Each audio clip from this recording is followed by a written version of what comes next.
once you got your batteries in, you got power.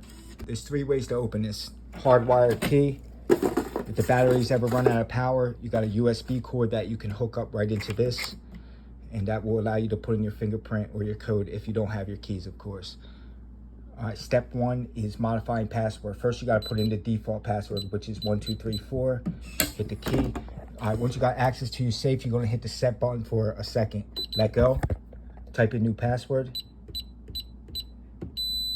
Wait for the long beep. Close that. Type in new passcode. All right, let's put in the fingerprint scanner. All right, same thing, 1 second. Let go. Let go.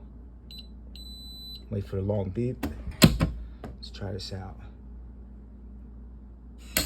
Nice. That opens pretty quick. All right, go ahead. Denied. I like this safe.